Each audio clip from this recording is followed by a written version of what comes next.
keberlanjutan tentang sirah yang serialnya, sedikit mengurai mengenai polemik sebetulnya di dalamnya ya. Tapi bagaimana kita menyikapi secara hakikat sesungguhnya cara kita mengekspresikan cinta kepada Allah dan Rasul-Nya di kalangan sahabat pun beragam. Artinya ada yang memahaminya secara harfiah, ada yang kemudian atau lazim disebut dengan tekstual ya. Bahasa kajian modern menyebutnya tidak sedikit sahabat yang memahami sesuatu secara tekstual, tapi juga tidak sedikit yang memahaminya dengan kontekstual. Saya ambil contoh dulu. Terkait dengan misalnya langkah kaki ke masjid. Itu banyak, Pak, pemahamannya yang berbeda di antara sahabat. Yang satu memahaminya ketika Rasulullah SAW, siapa yang melangkahkan kaki ke masjid, setidaknya dari sekian banyak hadis ya, mendapatkan apresiasinya dua. Satu, rufi'alahu biha darajah, bahwa setiap langkah kaki ke masjid itu per satu langkah meningkatkan derajatnya. Setiap langkah. Satu. Yang kedua, setiap langkah kaki kita ke masjid, masih dalam hadis yang sama, disebutnya dengan khutta'anhu khati'ah. Dihapuslah satu kesalahan. Bayangkan setiap langkah kaki ke masjid. Satu langkah meningkatkan derajat atau martabat seseorang, dan satu langkah pun bisa menghapus dosa. Persoalannya kemudian, bagaimana para sahabat merespon sabda beliau itu? Ada yang memaknainya tekstual, yaitu langkahnya. Sehingga mereka berkesimpulan semakin banyak langkah, semakin baik. Kesimpulan ini kemudian diekspresikan berupa tindakan, yakni kalau semakin banyak langkah, semakin baik. Sehingga orang yang di dekat masjid rumahnya ada tindakan ekstrim, pindah semakin menjauh. Dengan asumsi tadi kan, semakin banyak langkah, semakin baik. Tapi kalau masjid rumahnya dekat masjid cuma 5 langkah, cuma 5 langkah seetik, pindah, Pak. Ada yang begitu. Ada lagi yang sama juga ekstrim pemahamannya dalam pengertian tekstualitas tadi. Karena dia merasa bahwa hanya beberapa langkah, maka keliling dulu sebelum ke masjid yang bersangkutan. Keliling dulu ketika ditanya, perasaan tadi sama apa berangkatnya? Iya, tadi saya muter dulu tadi. Lumayanlah. Dengan pemahaman setiap langkah. Ada lagi contoh lain yang pemahamannya sama, yakni langkah. Caranya kebetulan beliau sudah sepuh sehingga sering memakai atau menunggang keledai.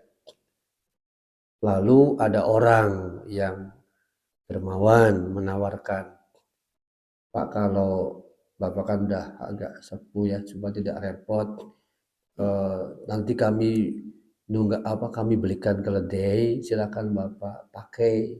Apa jawabannya? Enggak, nanti kaki keledai yang dihitung, bukan kaki saya. Sama seperti itu, Pak, pemahamannya tekstualis juga. Jadi enggak, saya enggak mau. Jadi Bapak tetap jalan kaki aja, saya tetap jalan kaki. Tapi enggak capek, enggak apa-apa. Kan tadi capeknya rufi'alahu biha darajah wa khutta'anhu bi khati'ah. Tapi tidak sedikit sahabat yang memahaminya bukan dengan itu, tapi kontekstual, yaitu hati, niat, bukan semata-mata langkah secara fisik. Nah, Bapak Ibu, dari ini saja sudah menunjukkan bahwa yang namanya ikhtilaf atau khilaf perbedaan pemahaman di antara sahabat mengenai itu sudah muncul ya. Tapi yang pasti bahwa ketika seseorang mencintai beliau maka diekspresikan berupa tindakan. Nah, tindakan itu lazim disebut bagaimana Quran mengatakan ati Allah wa ati Rasul. Menaati Allah dan menaati Rasul. Terkait dengan cinta, kitab Al-Aqaid Al-Islamiyah Syekh Said Sabiq menyebutkan bahwa dasar dari mahabbatullah tetap tidak boleh lepas dari al-mahabbatulillah atau al-hubbulillah. Cinta kepada Allah. Dimulai dari al-ma'rifatu billah sebagai asas, sebagai dasar dari segala sesuatu. Nanti dari dasar mengenal Allah akan bercabang, akan muncul menjadi mengenal Rasul, mengenal para nabi, termasuk tugasnya, perannya, sifatnya, dan apa yang mesti kita lakukan terhadap beliau. Tetapi yang perlu dipahami ketika ekspresi cinta itu kepada beliau tetap ada unsur hati-hati masuk kategori tindakan yang berlebihan. Sebab tindakan yang berlebihan itulah yang kemudian memicu munculnya masalah baru. Karena itulah tidak sedikit para sahabat yang kemudian terkadang diingatkan untuk jangan begitu, nanti muncul apa gitu ya, hal-hal yang nggak boleh. Dan itu tidak sedikit ya kisah-kisah di mana beliau mengingatkan seseorang atau sekelompok orang yang melakukan sesuatu yang oleh beliau dianggap berlebihan. Nah, berkaitan dengan ini para bapak, kita coba tengok dari sisi historis ya. Sisi historis kemudian sisi sosialnya seperti apa. Yang pasti dari sisi historisnya sudah muncul terjadi perbedaan atau khilaf mengenai tanggal kelahiran. Sebagaimana yang sudah disebutkan dulu, kelahiran Rasulullah SAW dari sisi bulan sih tidak ada perbedaan, Rabiul Awal. Yang berbeda itu tanggalnya. Tahun sama 571 Masehi atau lazim oleh masyarakat lokal disebutnya dengan Amul Fil, tahun gajah.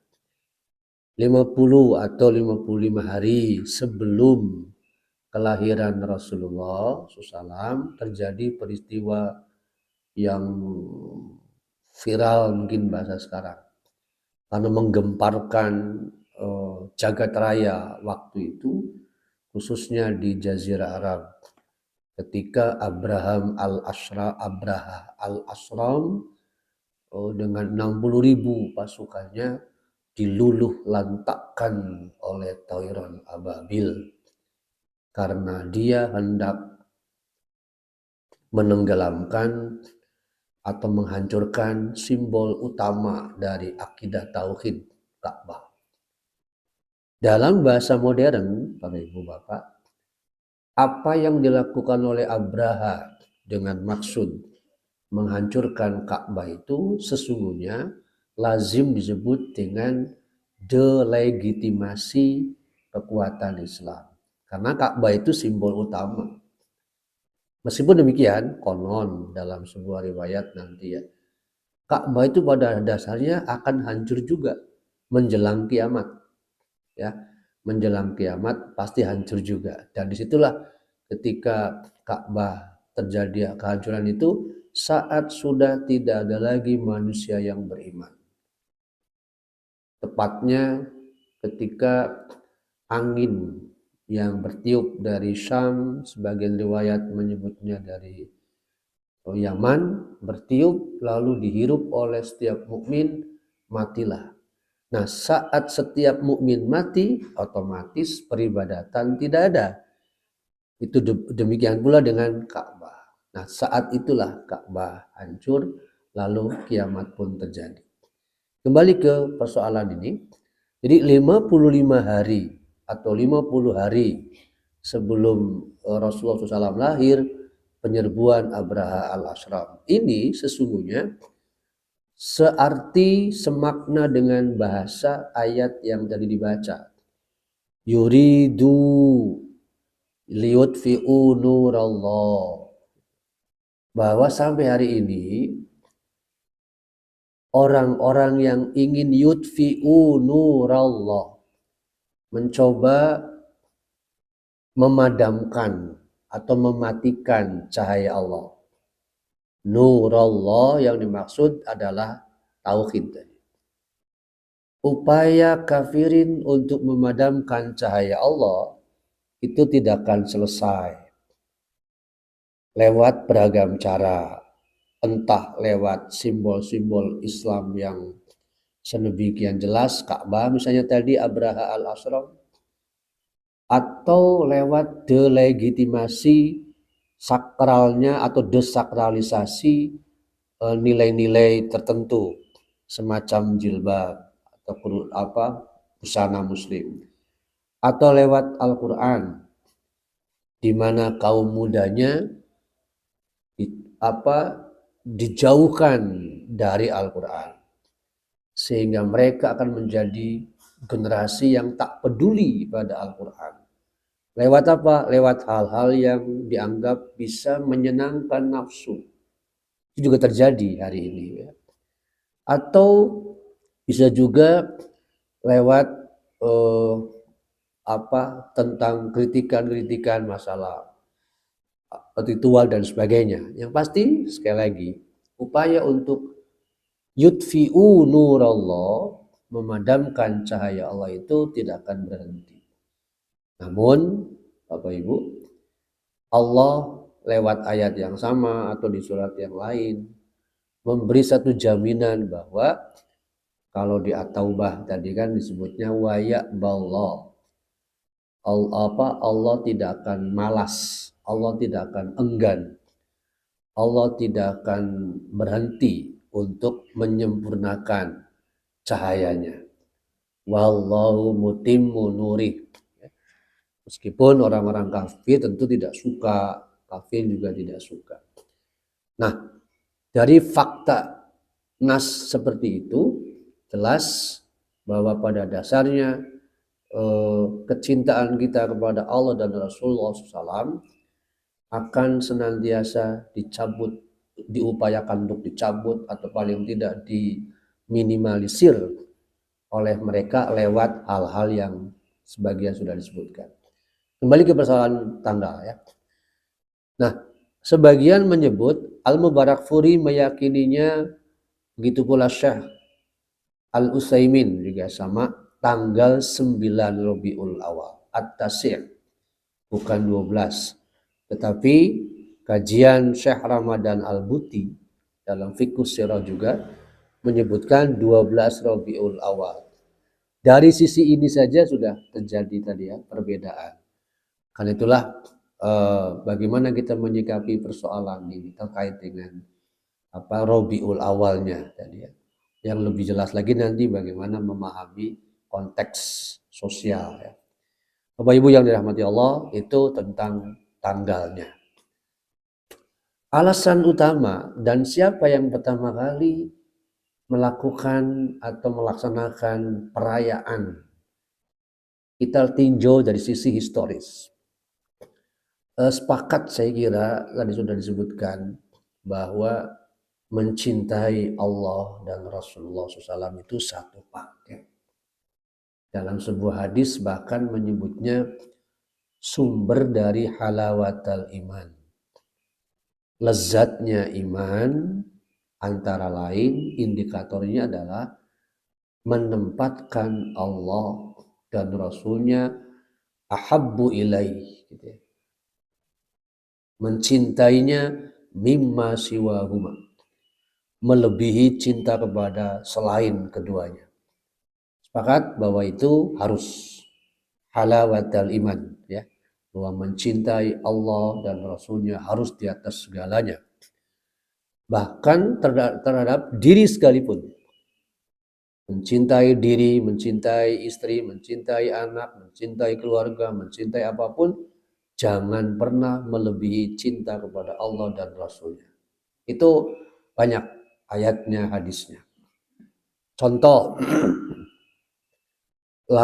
peringatan Allah ketika anak istri bisa menjadi penghalang jihad adalah surat At-Taghabun, surat 64 ayat 14, di mana di beberapa tafsir termasuk Ibnu Katsir mengutip riwayat Tirmizi. Mengapa ayat ini turun? Ya ayyuhalladzina amanu inna min azwajikum wa auladikum aduwwan lakum fahzaruhum. Ayatnya begitu, Pak. Hai orang yang beriman, sungguh di antara pasanganmu, anak-anakmu. Di sini kalimatnya bukan turunan ya, tapi anak, soalnya beda. Di antara pasanganmu, istrimu maksudnya, dan juga anak-anakmu itu ada yang menjadi musuh bagimu. Fahdharuhum, maka waspadai mereka. Ayat ini mengingatkan bahwa azwaj di sini sesungguhnya bermula dari sikap seorang istri dan anak yang merajuk, merayu, membujuk ayah mereka, suami mereka untuk tidak pergi. Pak udah tuh Pak, nggak usah perang Pak. Nanti kalau perang, kalau mati gimana? Nanti kami bersama siapa? Terus gitu. Padahal itu kewajiban jihad. Suami bingung, si ayah bingung. Tuh, berangkat, ingat anak tuh gimana sih? Nah, turunlah ayat yang tadi. Jangan sampai pasanganmu, anakmu menjadi musuh yang menghalangi tindakanmu untuk jihad. Ini kan terkadang kita bingungnya karena hati. Berangkat gimana ya? Tidak berangkat ini kewajiban yang bisa menimbulkan sifat munafik kalau kita enggan melakukannya. Itulah Bapak Ibu contoh bahwa mengekspresikan cinta kepada Allah dan Rasulnya harus di atas itu semua. Contoh yang paling sering kita dengar adalah bagaimana Ibrahim alaihissalam meninggalkan Hajar dan anaknya bayi Ismail di lembah Bakah, di mana beliau akan kembali ke Palestina, ke Syam, tidak menengok ke belakang, sama sekali tidak menengok. Barulah ketika beliau sudah di balik bukit Sofa, baru berdiri, kemudian menghadap Ka'bah, lalu berdoa. Tanyanya, mengapa beliau melakukan itu? Tadi, kalau beliau meninggalkan Hajar dan Ismail yang masih bayi sambil menengok ke belakang, maka boleh jadi nafsunya akan tercampuri oleh rasa kasih sayang yang disalahkan oleh Allah. Berat sekali. Secara manusiawi, iya berat luar biasa. Karena meninggalkan orang yang dicintainya, tentu kita merasa takut kalau ada apa-apa di antara mereka. Wajar di situ, tapi lagi-lagi harus mencintai Allah dan Rasulnya mimma siwahuma, melebihi dari apapun. Itu ekspresi. Nah, Bapak Ibu yang dirahmati Allah. Tapi ketika mahabbatullah itu, mahabbatur Rasul itu tanpa didasari oleh ilmu akan sangat berbahaya. Yang karena apa? Berkaitan dengan cara mengekspresikannya, cara melakukannya, boleh jadi terikat dengan tradisi-tradisi lokal yang secara mindset sudah ada dalam diri kita. Ingat bahwa sesuatu yang masuk belakangan, kalau masuk yang lebih awal itu kurang bersih, masih kuat, biasanya akan diintegrasikan. Maka dalam bahasa sosial ada yang disebut dengan kulturasi budaya. Ada proses akulturasi. Sehingga nanti istilah-istilah lokal itu adat ya, tradisi, sebetulnya secara konsep fikih sebuah adat tradisi tidak ada masalah kalau tidak bertentangan dengan tauhid. Itu secara aspek keilmuan, ya. Jadi tidak masalah sesuatu dilakukan ketika misalnya dari sisi dalil nasnya termasuk juga tauhid, jadi tidak bertentangan. Tetapi ketika bertentangan itu persoalannya. Nah, disinilah sikap bijak harus kita tonjolkan sehingga tidak menimbulkan masalah baru, ya. Baik, kembali ke sini. Jadi ekspresi cinta dan rindu lewat maulid misalnya. Ternyata secara historis dilakukan oleh sebuah dinasti yang menganut paham Syiah.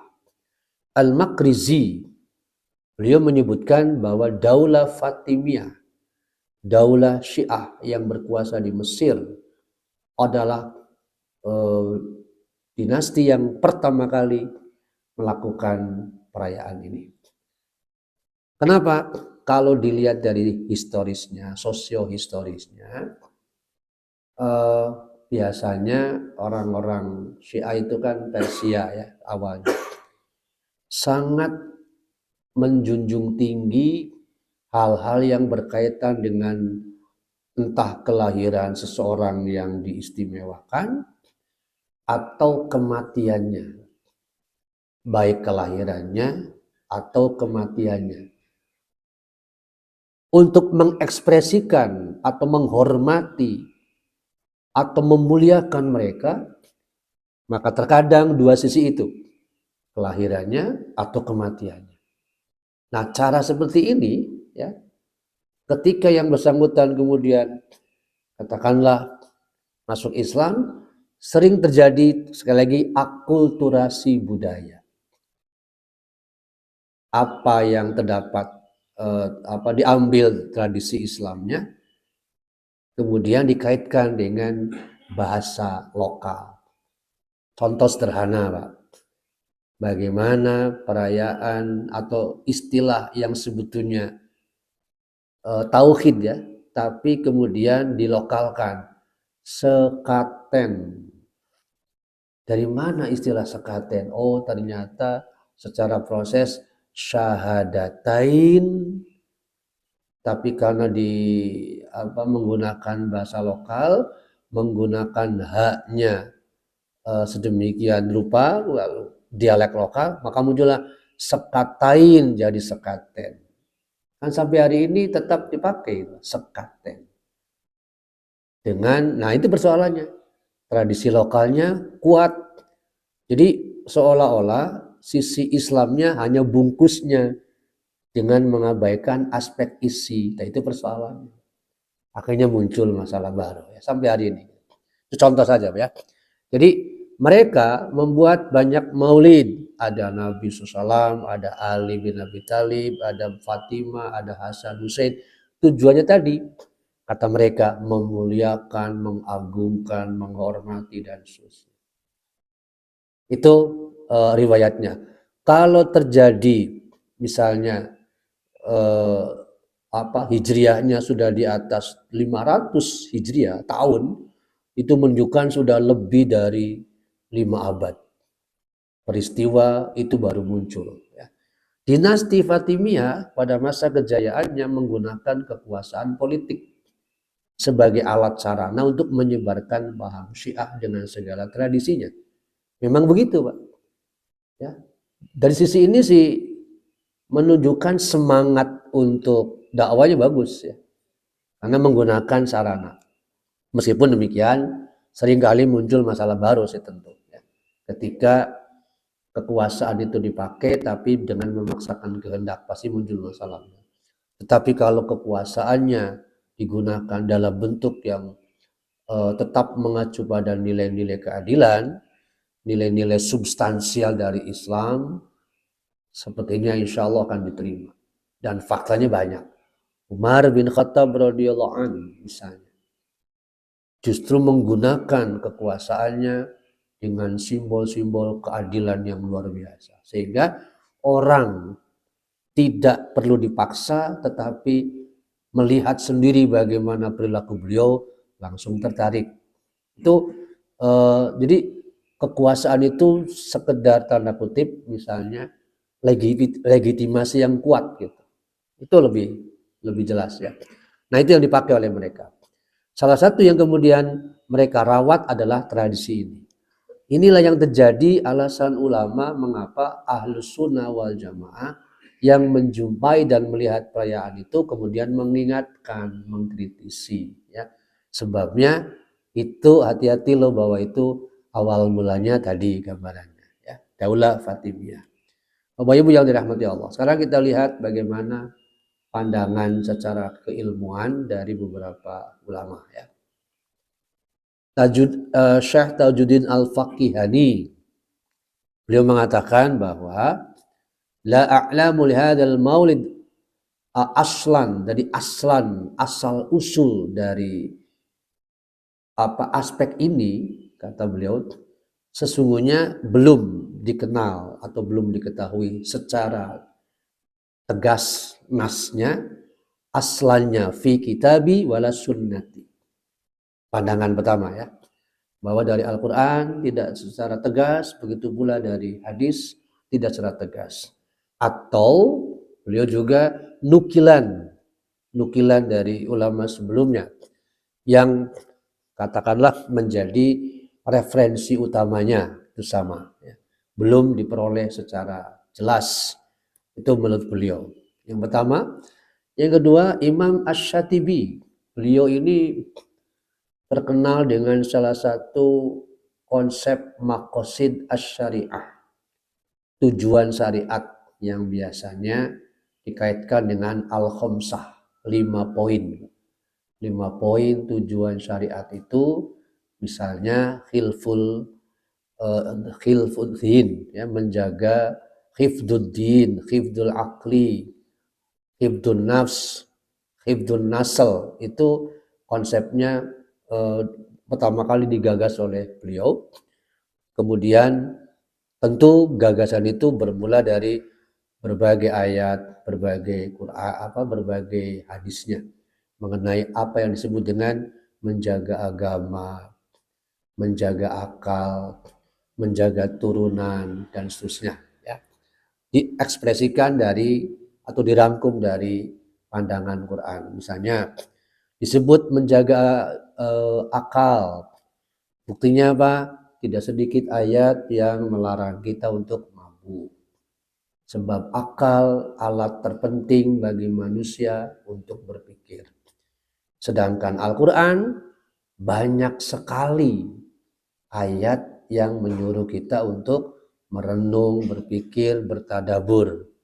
Pertanyaan-pertanyaan semacam afala yatadabbarun, afala yatadzakkarun, afala yatafakkarun, itu berulang-ulang di dalam Quran.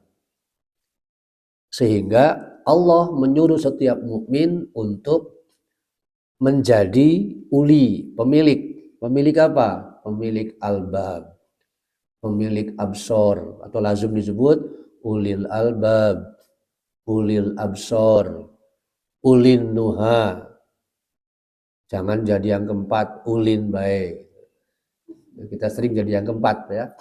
Ulil albab tidak mau, ulil absor sama, ulin nuha juga.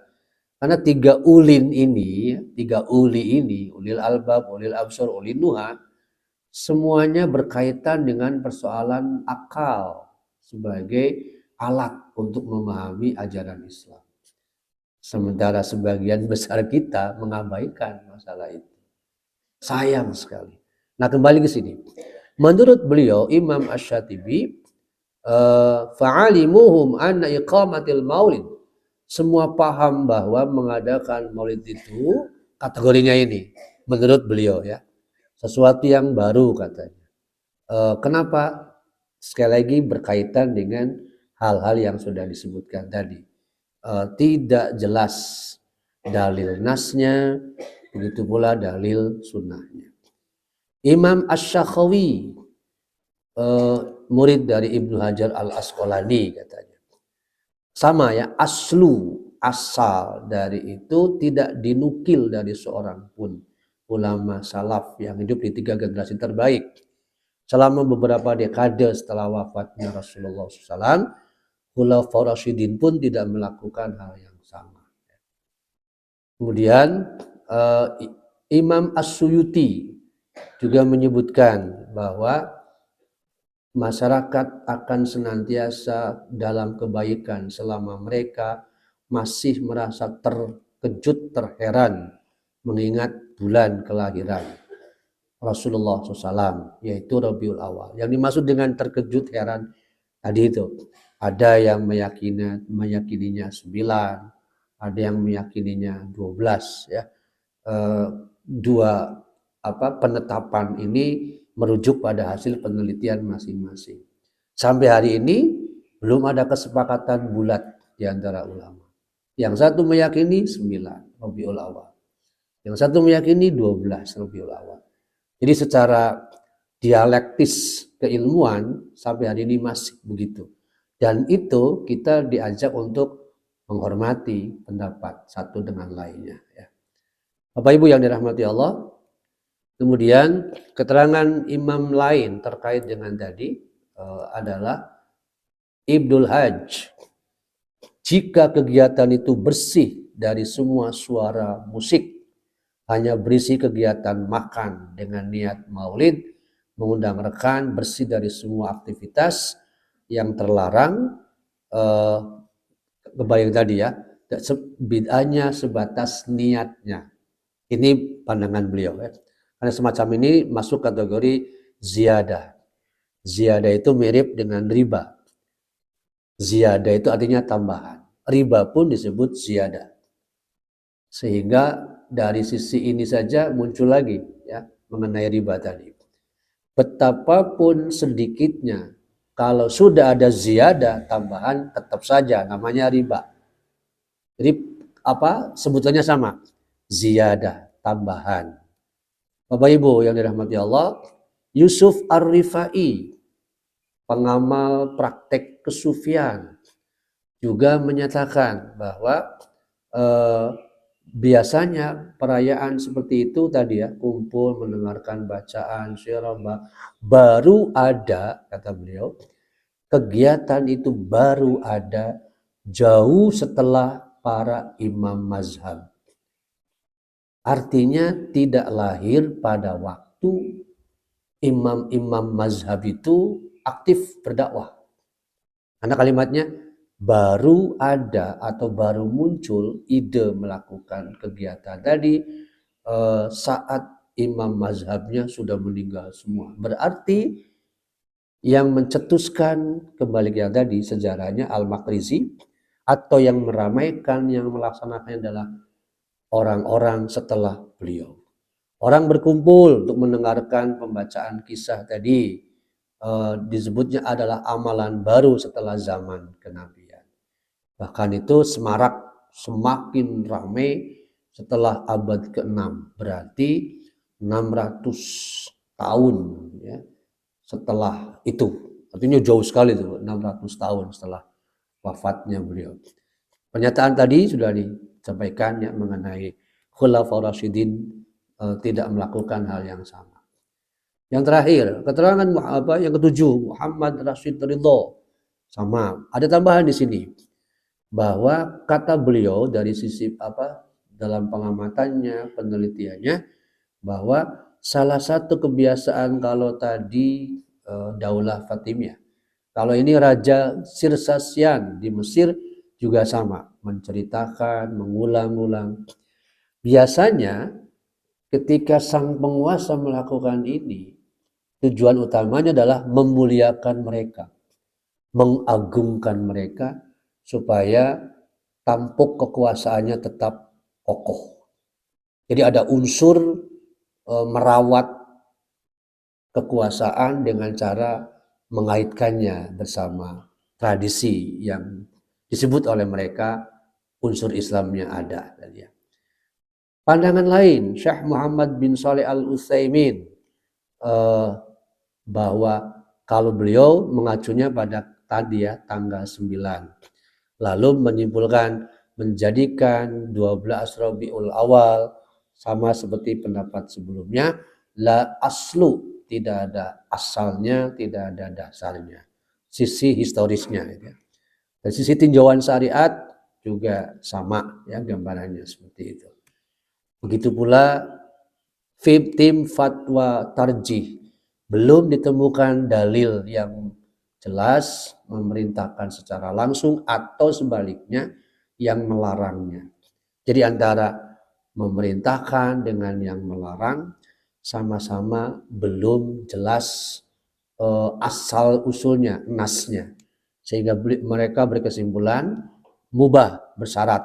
Syaratnya tidak mengandung satu perayaan, satu kegiatan, satu aktivitas yang bernuansa syirik.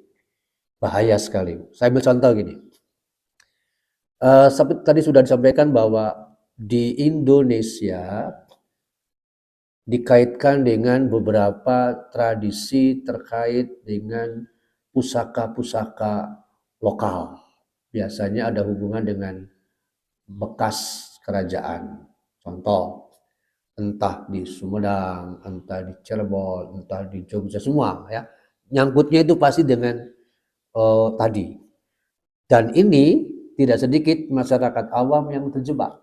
Misalnya, ketika sepanjang bulan itu dan puncaknya, istilah lokal biasanya menyebutnya pelal, Pak. Jadi pelal itu malam Rabiul Awalnya biasanya. Pusaka dikeluarkan, dimandikan, lalu berebut airnya itu. Bahkan tidak sedikit yang ekstrimnya adalah ada kereta kencana yang kemudian masyarakat lokal sampai nanti bisa nyangkut pada masalah kita nih Pak. Jadi gini, ada seorang ibu yang membawa anak perawannya karena belum menikah supaya enteng jodoh, disuruh membuka celana dalamnya. Terus diapain? Diusapkan ke kereta itu sambil bermohon supaya segera ditemukan jodohnya. Bayangkan sampai segitunya, apa ya segitu, Masya Allah. Kita akan prihatin. Padahal sudah diingatkan oleh petugas di situ, diingatkan hati-hati Bu, jangan nggak usah. Tetapnya ngeyel, diusapkan sambil kita bingung menyebutnya itu Kanjeng Gusti nyuwun pitulung lah. Nah siapa yang disebut gitu? Allah atau Kanjeng Gusti yang mana? Gusti Randa atau Gusti siapa? Gitu. Itu nggak jelas. Tapi ekspresi seperti itu dari sisi akidah kan sangat berbahaya. Mintanya kepada siapa? Karena dilepas pun nanti dipakai lagi setelah itu. Bayangin coba. Kok nggak dicuci? Ya enggak, justru bagi mereka itulah berkahnya. Wah fatal sudah. Sangat bahaya itu. Kalau merujuk pada akidah kita ya. Oleh sebab itulah Rasulullah SAW di sini hadis ini menunjukkan pada peringatan beliau supaya jangan berlebihan ya. Misalnya gini, dari Umar radhiyallahu an yaqul, beliau berkata bahwa sami'tun Nabi SAW bersabda, kata beliau, la tutruni kama atratin nasara ibna Maryam. Tolong ya, jangan memuji-mujiku berlebihan seperti kaum Nasrani memuji-muji Isa berlebihan. Jadi bukan dilarang memujinya, bukan dilarang memuliakan beliau, tidak. Tapi tindakan berlebihan itulah yang menjadi masalah. Fa innama ana abduhu, saya ini hamba Allah. Faqulu, maka katakanlah abdullah wa rasuluh. Beliau hamba sekaligus rasul. Tindakan memuji berlebihan itu yang tadi sampai bisa menimbulkan persoalan baru yang dilarang. Makanya betapapun beliau bisa mengeluarkan mukjizat, dalam Quran tetap ditegaskan, makana li rasulin. Ayat lain, makana lin nabiyyi. Tidak mungkin seorang rasul, tidak mungkin seorang nabi bisa ayatia, bisa mendatangkan, bisa memunculkan mukjizat, illa biiznillah, kecuali dengan izin Allah. Jadi penegasan kecuali dengan izin Allah itu harus dipahami dengan benar, baik, kuat, bahwa betapapun Rasul kalau Allah tidak mengizinkan tetap nggak bisa mengeluarkan sesuatu yang bernama mukjizat. Artinya tetap ada batasnya, yakni izin Allah. Nah, tindakan berlebihannya kaum Nasoro terhadap Isa bin Maryam alaihissalam itu tadi, kalau dianggap bisa menghidupkan yang mati, bisa menyembuhkan orang yang buta, yang penyakit lepra dan sebagainya, mereka lupa biiznillahnya, lupa dengan izin Allahnya, sehingga menempatkannya di atas nabi yang lain, bahkan sama dengan Tuhan, atau disebut Tuhan itu sendiri. Itu persoalannya. Nah ini ya yang bisa kembali ke yang tadi, terjebak oleh tindakan-tindakan yang syirik. Kemudian ayat ini menegur kalangan Nasoro tadi karena sudah melakukan gulu, ya. Gulu tadi berlebih-lebihan. Saya temukan 2 ayat ya yang berisi teguran Allah kepada Bani Israel. Pertama An-Nisa, kedua Al-Maidah. Kalimat awalnya sama. Ya ahlal kitab, hei ahli kitab. Menunjuk pada mereka, Nasoro maupun Yahudi. Dua-duanya karena melakukan hal yang sama. La taghlu fi dinikum. Jangan berlebihan dong dalam agama kalian. Dalam penerapan agama jangan berlebihan. La taghlu. Yang disebut berlebihan itu artinya tidak mengacu pada nas gitu. Tidak mengacu pada referensi. Nah, itu yang disebut berlebihan. Kita ditekankan untuk ikuti apa yang ada. Mungkin dalam bahasa administrasi pemerintahan pun jangan dikurangi, jangan ditambah, ikuti aturan yang ada. Itu sama sebetulnya. La taghlu fi dinikum wa la taqulu 'ala Allahi illa al-haq. Jangan mengatakan tentang Allah kecuali benar. Makanya Isa bin Maryam itu Rasulullah. Itu Rasulullah, bukan Tuhan, bukan anak Tuhan. Jadi ketika sudah meyakini Tuhan, anak Tuhan, masuk kategori taghlu, alias tindakan berlebihan. Termasuk di sini ada kalimat wala taqulu salasah, jangan mengatakan Tuhan itu 3. Intahu, stop, berhenti. Itu masuk kategori taghlu sama. Ini taghlunya sudah berlebihan. Makanya diyakini sampai hari ini kalau Nasrani meyakini itu, maka kita katakan salah. La taghlu tadi. Katakan gambarannya. Begitu pula di surat Al-Maidah, ya, di surat Al-Maidah mengatakan hal yang sama, tapi sedikit berbeda redaksinya setelah itu. Di Al-Maidah ada tambahannya wala tattabi'u ahwa'a qaumin qad dallu min qablu. Perhatikan kata-kata qad dallu min qablu.